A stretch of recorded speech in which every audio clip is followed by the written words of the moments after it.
Okay, quick question. Are you really you? I'm not trying to start an existential crisis before the caffeine kicks in, but according to the Buddha, the idea of a solid, permanent, unchanging self, the thing we spend enormous amounts of time and energy protecting, promoting, and worrying about, isn't what we think it is. Welcome back to a cup of Dhamma. Is your warm drink ready? Good, because today we're talking about not self. Now, there's a lot of curiosity around this topic. Is there a you or isn't there? What does it all mean? These are the kinds of questions philosophers have been arguing about for millennia. And they're also the kinds of questions that can send you down a very enjoyable rabbit hole at 2 a.m. when you should really be sleeping. But here's something interesting. The Buddha himself actually refused to answer the question directly. Not because he didn't know the answer, but because he thought it wasn't the right question to be asking in the first place. He was famously practical and focused on his one big problem, which I elaborated on previously, of suffering. That said, I find these questions completely fascinating, and perhaps you do too. So let's get into it against our better judgment.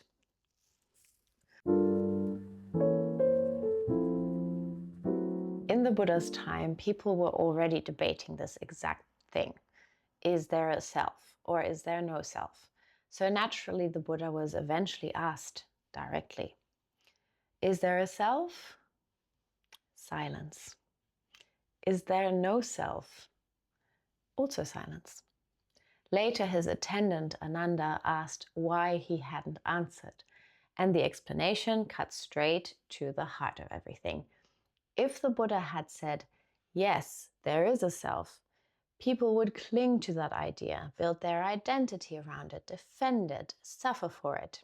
If he had said, no, there is no self, it could tip people into confusion or a kind of nihilism. What's the point of anything? Nothing matters, might as well pack it all in. So instead of giving a philosophical answer, he redirected the whole question from what am I to what actually leads to suffering and what leads out of it. And it's in that refocusing on the actual problem that the teaching of not self begins to make sense. First, and I want to say this clearly because it's a common misunderstanding, not self doesn't mean you don't exist. You're here. Well, there. Probably holding a cup, eyes glued to the screen in utter fascination. At least that's what I hope. What it means is that there is no independent, permanent, unchanging core running the show. No fixed owner behind the scenes pulling the levers. The Buddha breaks a person down into 5 components. The 5 khandhas, which we talked about in the consciousness video. You've got body, feeling, tone, like pleasant, unpleasant, neutral, perception, mental formations, and consciousness. And when you look carefully at each of these, they're all changing, constantly in flux, no solid center anywhere. The body is just elements, constantly renewing. Thoughts arising and passing, uninvited.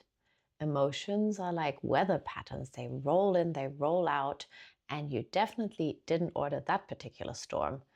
And when you actually try to find a fixed, stable you underneath all of that, it's like trying to find the owner of a river. This is exactly what the Buddha investigates in a sutta called the Anattalakkhaṇa Sutta, the discourse on the characteristic of not self. He goes through each of the 5 aggregates, the khandhas, and asks 2 questions. Is this permanent? No. Is it fully under your control? Also no. And if something is impermanent, unreliable, not obeying your wishes, does it make sense to say, this is mine, this is me, this is what I am? The answer isn't given as a belief to adopt. It's something you're actively invited to investigate and see for yourself. You can actually test this right now in a very ordinary way. Take a thought, for example. Did you decide your next thought in advance? Did you schedule it? Or did it just show up? And if it just showed up, arrived without being invited, in what sense is it really you? Or take anger. When it appears uninvited in ordinary life, triggered by traffic or something someone said, there's a very strong sense of, this is my anger. But once it arises, it has its own momentum, its own arc. It doesn't stop because you tell it to. It runs its course and ceases in its own time. You can create conditions that are favorable for it to end faster, the way you talk to yourself, the way you breathe, etc.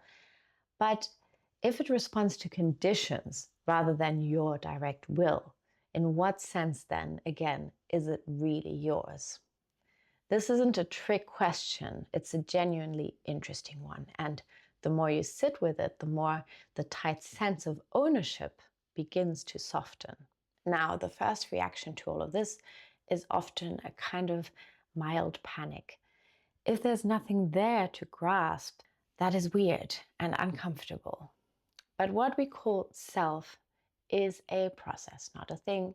And what we take to be the self, the body, the feelings, the thoughts, the emotions, turns out on close inspection to be a collection of changing processes that were never a fixed entity to begin with. We weren't wrong that something is there. We were wrong about what kind of thing it is. And here's a really important twist, one that often gets left out of Western presentations of this teaching. We actually need to rely on a strong sense of self in order to start out and walk much of the Buddha's path. A self that decides to practice, a self that keeps the precepts, a self that meditates, reflects, makes an effort. Trying to relinquish the self before the path has done its work is like pulling the scaffolding down before the building's finished. It doesn't liberate you. It just leaves you standing in a pile of rubble, feeling confused. The Buddha never said, destroy the self. He said, use it wisely and don't cling to it forever. The letting go when it comes should feel natural, not like an act of violence against yourself. One of my favorite teachings, and one that Ajahn Chah emphasizes a great deal, is the raft analogy. Nibbana is on the far bank of a wide river with a strong current. You're on the near bank and you need to cross. So you build a raft using whatever materials you've already got. Your effort, your discipline, your habits, your reflective capacity, and your sense of self. I'm the one doing this practice. You tie it all together into something that holds weight and can carry you across. You use what you have, including the conditioned, impermanent, not ultimately self materials of your own mind. You use clinging, but you cling to the right things, skillful habits, practices that support the path, a worldview that is heading in that direction. But, and this is important, the point isn't premature letting go. Once you reach the other shore, you don't carry the raft on your head for the rest of your life. You put it down, not because someone told you to, not because letting go is a rule, but because you can see clearly that it served its purpose. And carrying it further would just be a lot of heavy lifting and unnecessary effort on a path that no longer has a river on it. There's a story about Ajahn Chah that I find really striking. And perhaps, again, a little bit creepy, but in a strangely good way, told by Ajahn Sumedho. He describes how Ajahn Chah was usually quite lively and charming, with a real sparkle in his eyes. Warm, funny, very present in a very personal way. But when he sat down in front of everyone to give a Dhamma talk, something changed. In particular, his eyes changed. They became almost empty. Ajahn Sumedho called them fish eyes. It's like the personality had stepped aside, and what came through was just clarity. During those talks, there was less someone speaking. It was more like Dhamma speaking itself. And listening to these talks, it doesn't surprise me. They are completely spontaneous, no script, no notes, unrehearsed, and yet they come out so incredible, so well-rounded, clear, precise, often poetic. Everything lands exactly where it needs to. It feels more like the teaching is unfolding on its own, taking on a life of its own. So it looks like you can actually see not self in action with some of these ajahns if you look closely enough. And while that might sound a little bit mystical, the practical effects of this teaching are very down to earth. Suffering so often comes from taking things personally. This happened to me. They hurt me. This is mine and I'm losing it. That sense of ownership, that tight grip is so, so heavy. It generates the kind of suffering that feels urgent and solid and very real. And much of it is optional. Just in case you are currently suffering from unrequited love or from heartbreak in general, here's a tip that I can't recommend enough. I once went through a very rough heartbreak in my early 20s, the kind where your brain ends up completely bruised and battered emotionally. What ultimately helped me wasn't distraction. It was seeing differently. I was only vaguely interested in Buddhism then and had picked up a book, Becoming Enlightened by the Dalai Lama. And I read of empty processes and had this image that kept repeating again and again in my mind of silhouettes of trees and the silhouette of a bird swooping up from those trees towards the sky, and everything sort of disintegrating into particles very beautifully and into emptiness. And I applied the same image to this person who I was so heartbroken over and whose attention, approval, and love I was craving to the bone. Instead of seeing them as a solid, fixed someone I needed, I started seeing them as a process in flux, conditioned moment by moment, not really a fixed core self behind it all, inherently empty. And I can't emphasize enough how much this helped, genuinely, significantly. The craving softened and soon dissipated completely because I realized this wasn't about me anymore. And the reason why they were how they were and did what they did was simply a matter of consequences from previous conditions. It had nothing to do with me, essentially. This teaching also helps with something that we don't talk about enough, which is self-judgment. If you've ever looked at your own mind and thought, why am I like this? What is wrong with me? This teaching offers a different angle. Instead of, this is me, this is mine, this is my fault, this is what I am, it becomes, these are conditions playing out, causes and conditions that go back further than this life, this year, this decade. It's not a reason to avoid responsibility because you still have the capacity to act, to train, to change the conditions. But it is a reason to drop the unnecessary weight of shame.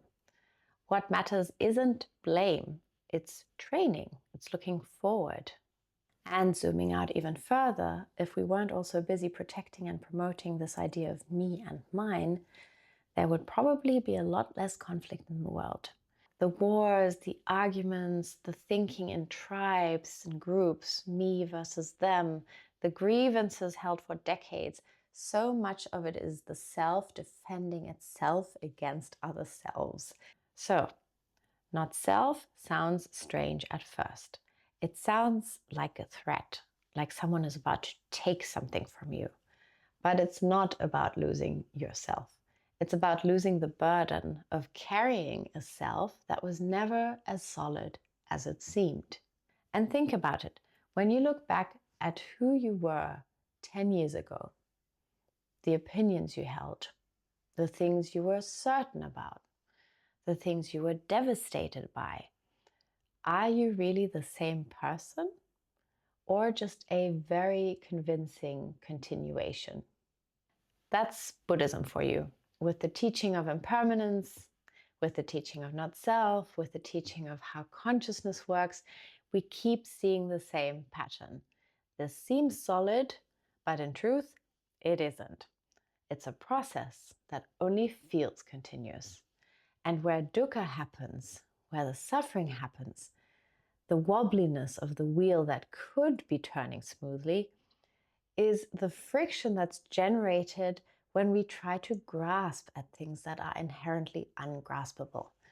They're empty, fluctuating, in constant motion, so let go of the wheel, let it run, let it do its thing, and then it turns perfectly with zero friction from our intervening.